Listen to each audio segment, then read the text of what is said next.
El silencio del restaurante era una obra de arte, tan cuidadosamente construido como los platillos en la mesa. Cada sonido era un sacrilegio, y entonces un gemido ahogado lo destrozó todo. Javier Montes vio con horror cómo el rostro de su hijo de 1 año se transformaba. Manchas rojas, como un veneno floreciendo bajo la piel, aparecieron en su cuello y cara. Sus labios se tiñeron de un azul mortal. El pánico estalló, silencioso y letal. El puré especial del chef, hecho con ingredientes exclusivos y orgánicos, se había convertido en una sentencia de muerte para el pequeño Leo. La perfección comprada a precio de oro se estaba muriendo en sus brazos. El magnate, acostumbrado a controlar todo, se quedó paralizado. Su hijo luchaba por cada bocanada de aire, su cuerpecito flácido. El dinero, los expertos, la reputación, nada servía. La ambulancia no llegaría a tiempo. Mientras el caos se apoderaba del salón, una mesera, Elena Ramos, se movió con una calma sobrenatural. Sus ojos no vieron el pánico, vieron el plato, y en él una pequeña flor morada usada como decoración. La reconoció al instante. No era la flor comestible que imitaba, era su gemela venenosa, la lágrima de ángel, una planta sobre la que su abuela curandera le había advertido toda su vida. No buscó un teléfono ni gritó por un médico. Corrió directamente al bar, su mente clara y enfocada. Ignoró las botellas de licor de miles de pesos que la rodeaban. Su objetivo era un frasco de polvo negro usado para cócteles exóticos, carbón activado. Lo vació en un vaso, añadió un chorro de agua y creó una pasta espesa y oscura con una rapidez asombrosa. Luego hizo lo impensable. Corrió hacia Javier, que sostenía a su hijo agonizante. Su voz no era la de una empleada, era la de un comandante en medio de la batalla. «Deme a su hijo, ahora», ordenó con una autoridad que nadie se atrevió a cuestionar. Javier, perdido en su neblina de terror, apenas pudo balbucear: «¿Quién es usted?» «Alguien que sabe lo que es eso». «No hay tiempo», respondió ella. Su calma era un ancla en medio de la tormenta. Con una fuerza inesperada, le quitó al bebé de los brazos. Fue un acto de una audacia increíble. El chef gritó desde la cocina abierta que estaba loca, que lo iba a matar. El gerente intentó detenerla, pero Elena los ignoró a todos. Con sus dedos forzó la boquita de Leo para abrirla. Metió la pasta negra dentro de la boca del niño, asegurándose de que la tragara. El gesto fue primitivo, brutal, chocante. Javier observó la escena petrificado. El hombre que confiaba ciegamente en las marcas de élite y los expertos acababa de entregar a su hijo a una desconocida. En su mente aterrorizada solo había un pensamiento. Acababa de permitir que una extraña envenenara a su hijo moribundo. La tensión en el restaurante era insoportable. Todos los ojos estaban fijos en Elena y el bebé cubierto de pasta negra. Cada segundo se sentía como una hora. El destino de todos en esa sala, el de Javier, el de Elena, el del restaurante, dependía de lo que sucediera en el siguiente minuto. Javier sintió que sus rodillas flaqueaban. El control absoluto sobre su vida se había desvanecido. Era completamente impotente, un simple espectador en la tragedia o el milagro que estaba a punto de ocurrir. La sirena de la ambulancia comenzó a oírse a lo lejos, un sonido débil que parecía llegar desde otro mundo. Pero para Leo, ese mundo lejano podría ser demasiado tarde. Su única esperanza era la acción bárbara de una mesera. El conocimiento ancestral de una aldea de Extremadura se enfrentaba a la alta cocina de Madrid, y en medio de todo, un padre se rompía en 1000 pedazos, confrontado con la aterradora verdad de que la seguridad no se puede comprar. Si esta historia ya te atrapó, dale like a este video para que podamos seguir creando contenido que te mueva el corazón. Dinos desde qué ciudad nos estás viendo y ayúdanos a cumplir nuestro sueño de llegar a los 1000 suscriptores. Ya casi lo logramos. Que Dios te bendiga. El aire en el restaurante estaba cargado de acusaciones. Elena se mantuvo firme junto a Javier y el niño, un escudo humano contra la histeria que la rodeaba. El chef salió de la cocina con el rostro rojo de furia. «Está loca. Lo ha envenenado. Seguridad. Deténganla». El gerente corrió hacia ella.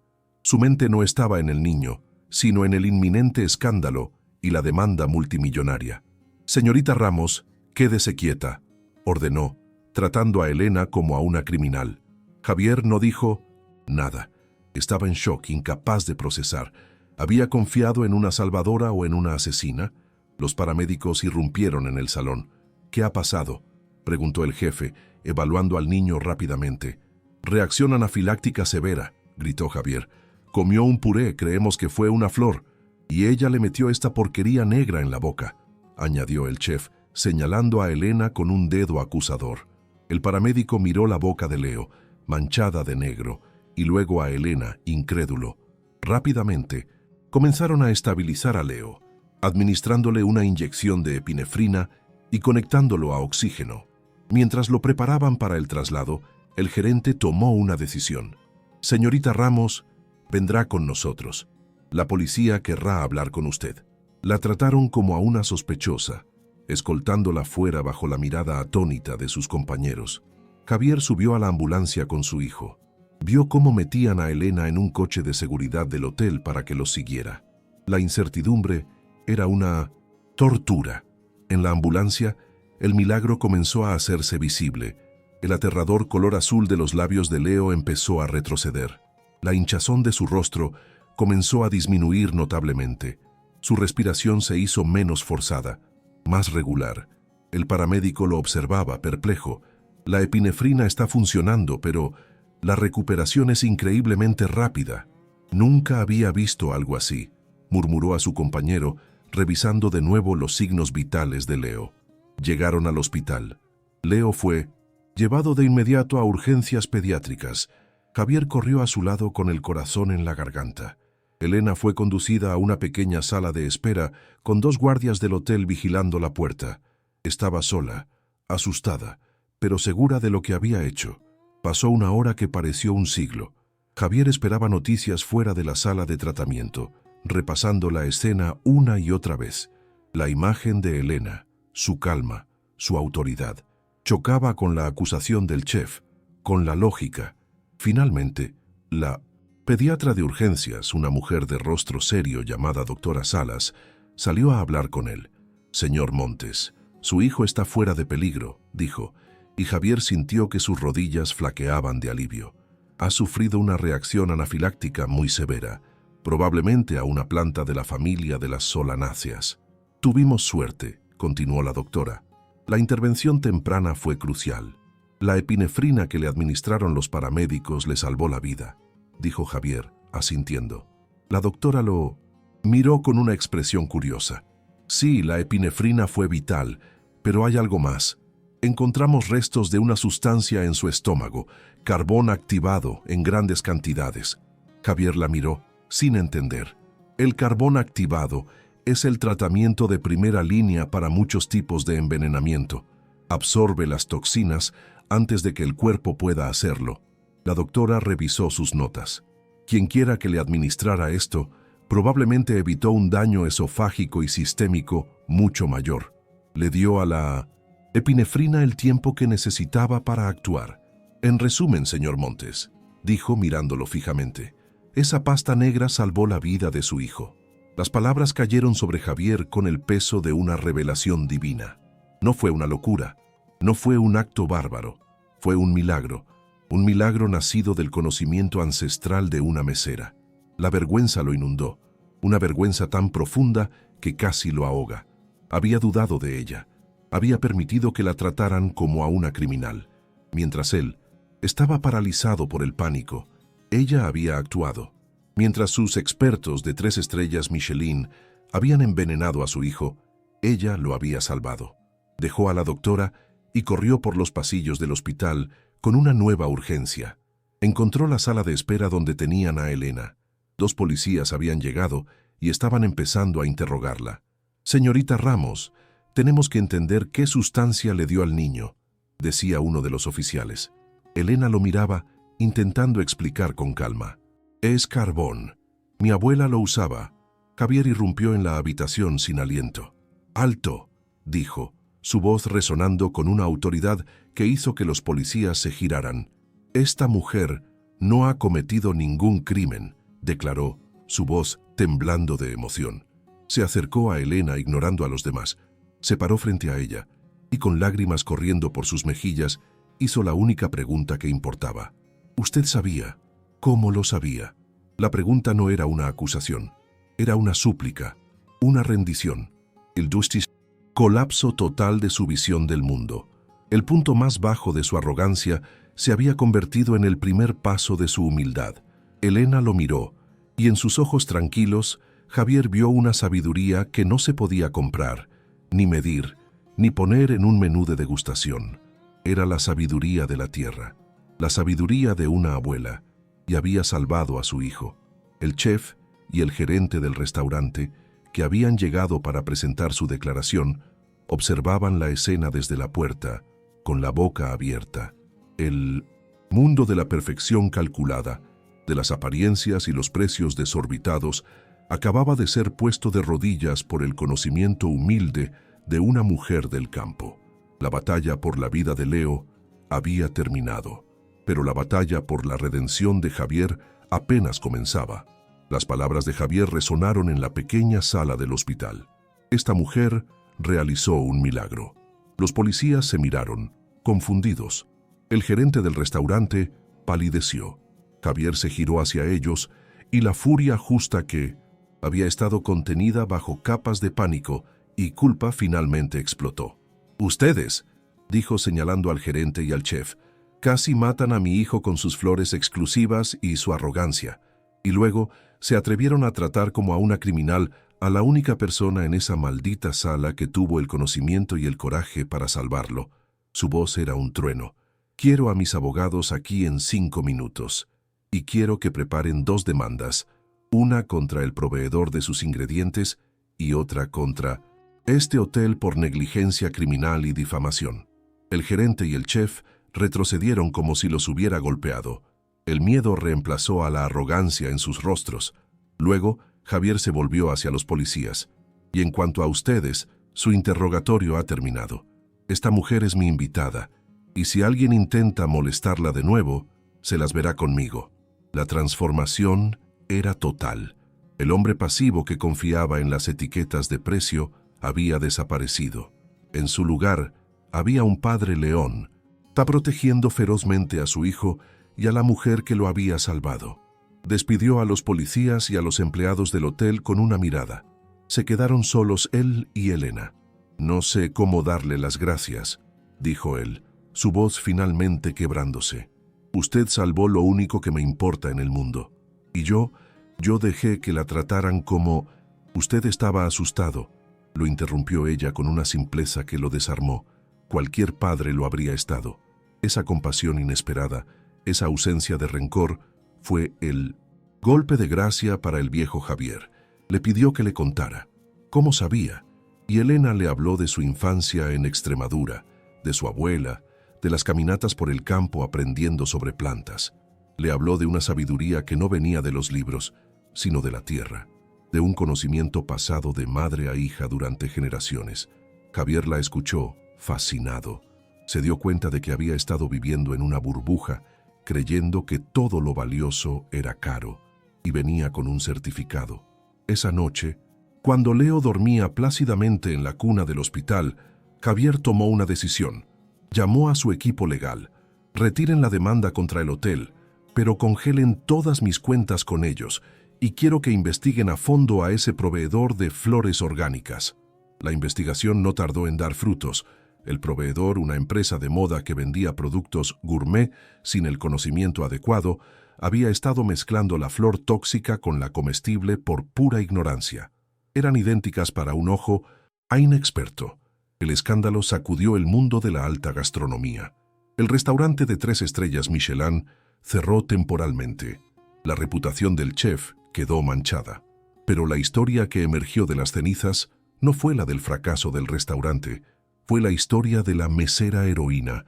Los periódicos, los programas de televisión, todos querían hablar con Elena. Se convirtió en una celebridad de la noche a la mañana, pero ella rechazó todas las ofertas. No quería fama, no quería dinero, solo quería volver a su vida tranquila. Javier, sin embargo, no podía permitir que su historia terminara ahí.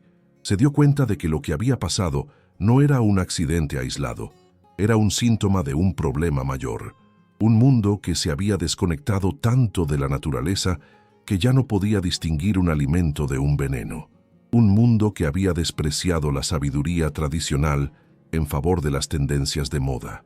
Se reunió con Elena una semana después de que Leo saliera del hospital. No en un restaurante de lujo, sino en un parque mientras sus hijos jugaban.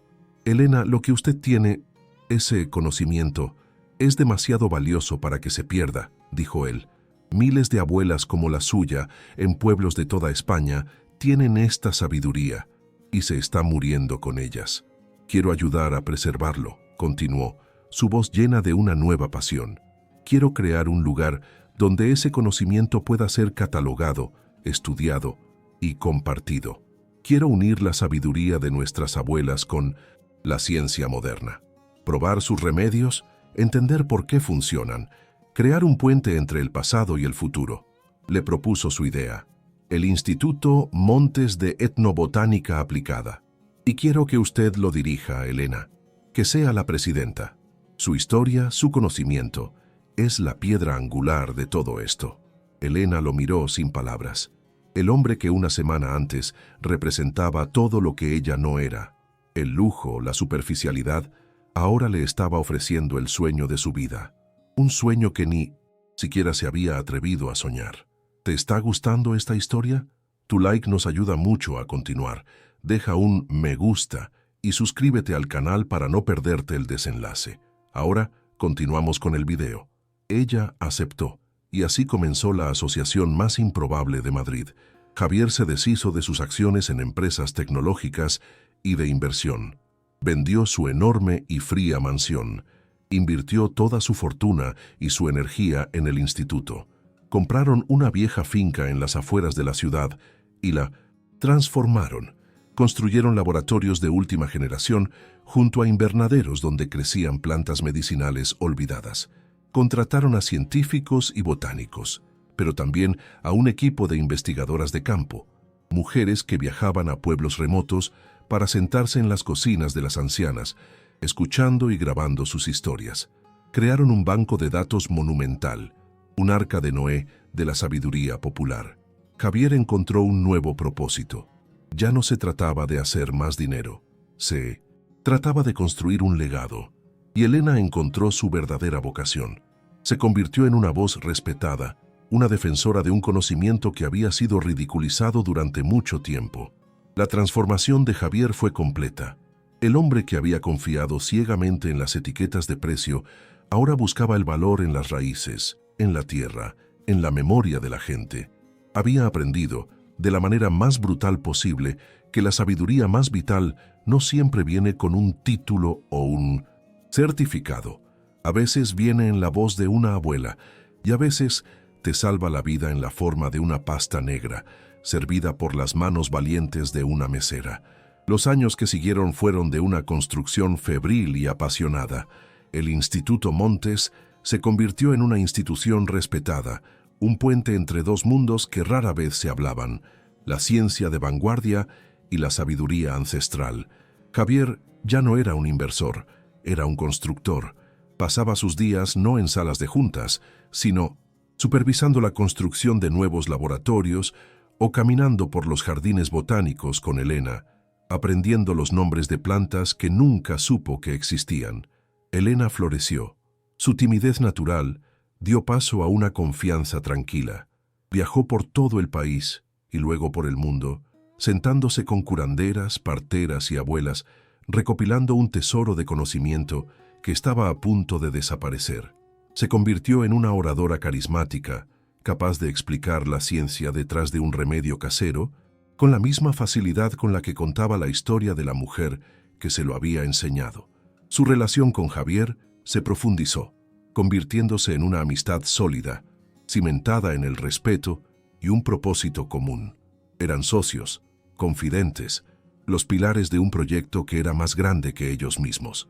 Y en medio de todo estaba Leo. Creció como un niño sano, curioso y lleno de vida. Su infancia, no transcurrió en frías mansiones, sino entre los invernaderos y bibliotecas del instituto. Aprendió a distinguir la manzanilla de la menta antes de aprender a leer. Su parque de juegos era un jardín botánico. Su nana no fue una niñera uniformada, sino un equipo de científicos y abuelas sabias.